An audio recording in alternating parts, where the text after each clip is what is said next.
But funny, both of you sort of saw me go, and saw me go like that, because you both mentioned things that are synonymous with a certain character who's getting a new television series. Yes. Picard. I'm celebrating.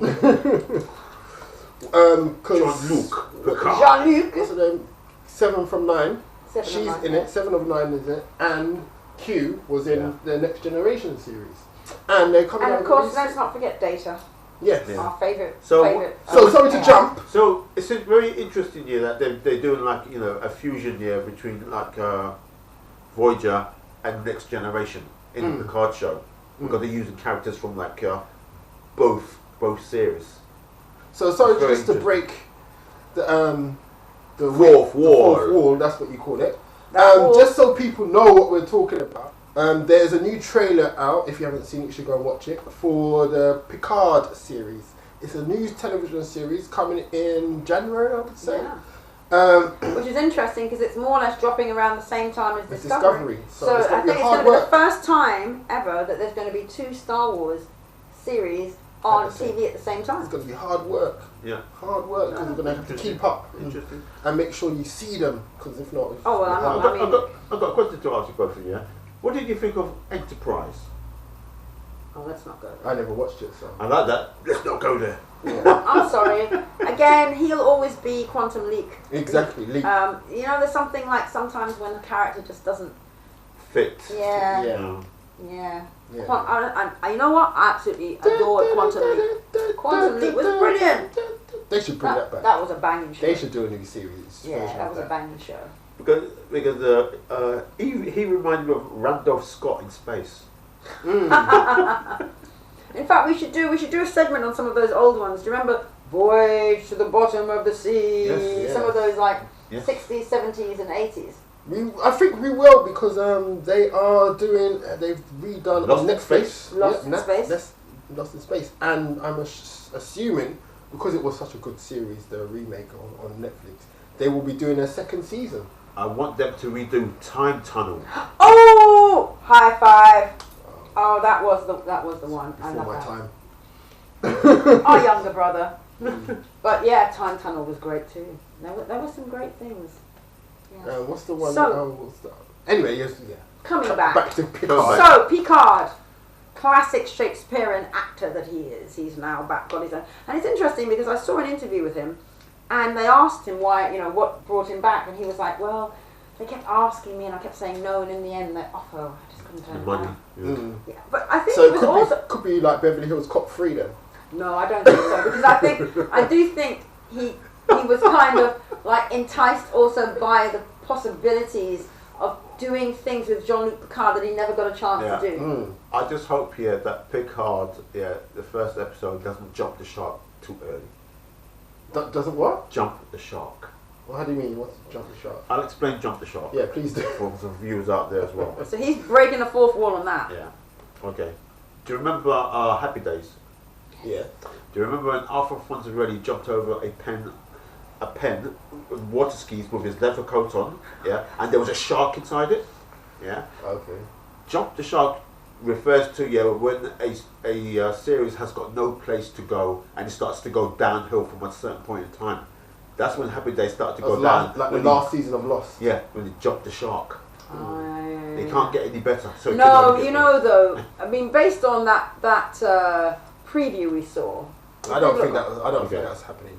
No, I think it's going to be good. I think it's going to be good, yeah. I think it's going to be good. Plus also, you know what? There is so much that was left hanging from potentially from the Next Generation and also from Voyager. And to bring a character from Voyager with a character from Next Generation, I think... Because also what I think what they're doing there, because as you know, the Borg is going to be present, right? And remember, Captain Picard can still sense the Borg because of all the implants that he had in his body when they used to be locutors. Yeah, and I think, again, that was some of the most exciting part of the Next Generation when Captain Picard got assimilated into the Borg. I mean, that was fantastic. And 7 of 9, that character having been Borg and coming out, there was so much in Voyager about her transition back to humanity. Yeah. So I think it's going to be really... Yeah, because if you remember, did you ever see First Contact? Yes. See, the First Contact there, that was when Picard was fighting the Borg. He still has recollections of his body being riddled with with those cybernetic implants, and then when they was getting close, he could basically pick up on the hive mind. Do you think that they would put that whole aspect of his Borg influences into this? That could be like this one of series? that could be one of the things that could be like running through it, but underneath. Yeah, because there could be a whole thing about how the Borg has affected his humanity. And also that's why he might have some sort of synergy or connection with Seven of Nine, because somebody also who's transitioned from being a human to being Borg to going back to human.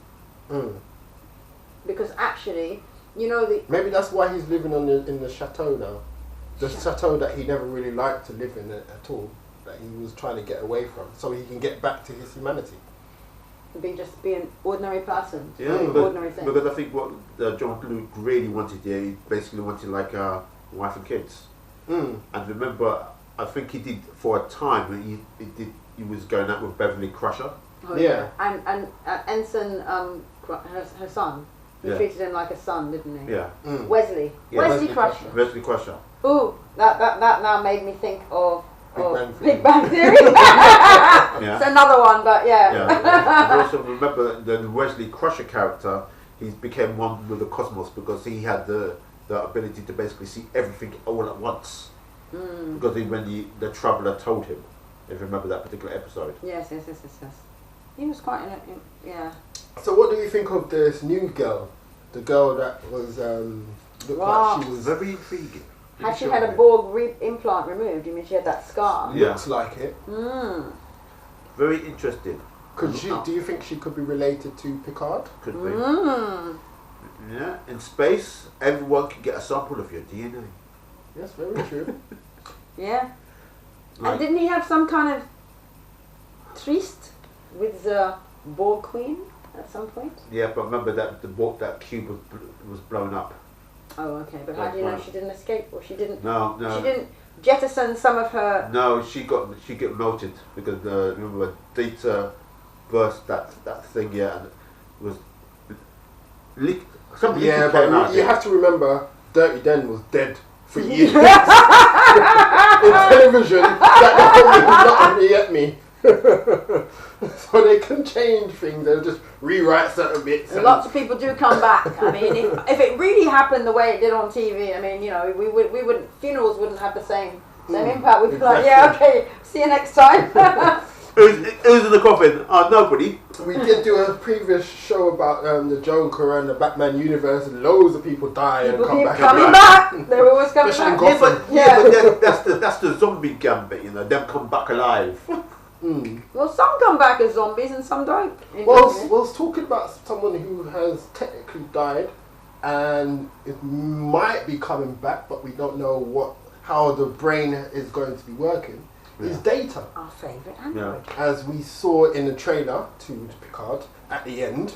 Yes, we saw bits of Data, almost like a jigsaw puzzle. Yeah. Was he going to being pulled out of a drawer at first, and then towards the end you see him put back together. And we weren't sure, but was that a hologram of Data? Could be. Was he on a holodeck? Because obviously, I mean, they're still going to have holodecks, aren't they, on Earth? Just because he's in the chateau doesn't mean he doesn't have a holodeck. I hated that. Also, the fact that Data's eyes were a totally different colour and he looked like he's got jaundice.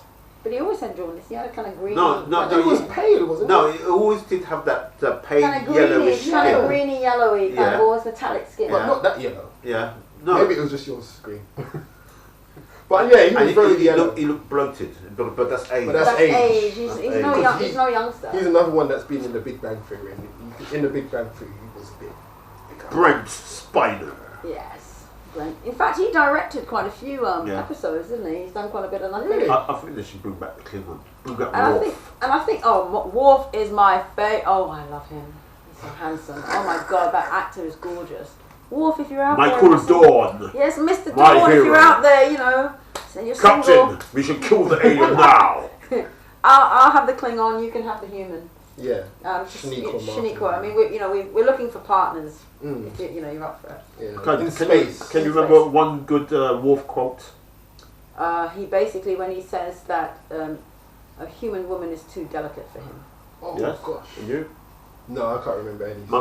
That's when he was talking to Captain Picard, right, on First Contact. If you want any other man, I'll kill you where you stand. Well, my favourite space, the final frontier.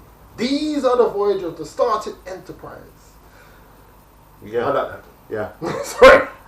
Blood wine. As a vegan, I was like not into their wine. And I also like the way they changed it for the next generation, because originally it was like where no man has gone before. No one, yeah. And then Picard came and said no one has gone before. I have to say, Kapla. Perhaps that's where we end. Yes. Some homage to our Klingon brothers. And of course, for us, I can't do the live long and prosper. but I think Kapla is really important, because let's not forget that Michael Dorn as a Klingon was really important to have African people in those roles, and that was another thing about Next Generation, because Geordie Lafarge as well was African, and I think it was good to have. And Guinan, Guinan, yes. Guinan as well, of course. Whoopi Goldberg. Whoopsie Goldberg. Whoopsie. And in the is it the last, the one with Khan, the one with Khan, the film that J.J. Abrams did. Yes. Oh yes. Was it the first one? One of the two where they had went to Klingon world and they were all black. Yeah. And they had to get. And Idris also plays. Yes, he plays the villain in the last one. Yeah, so that was another. That was coming back to some of the issues that pertain to us as Africans.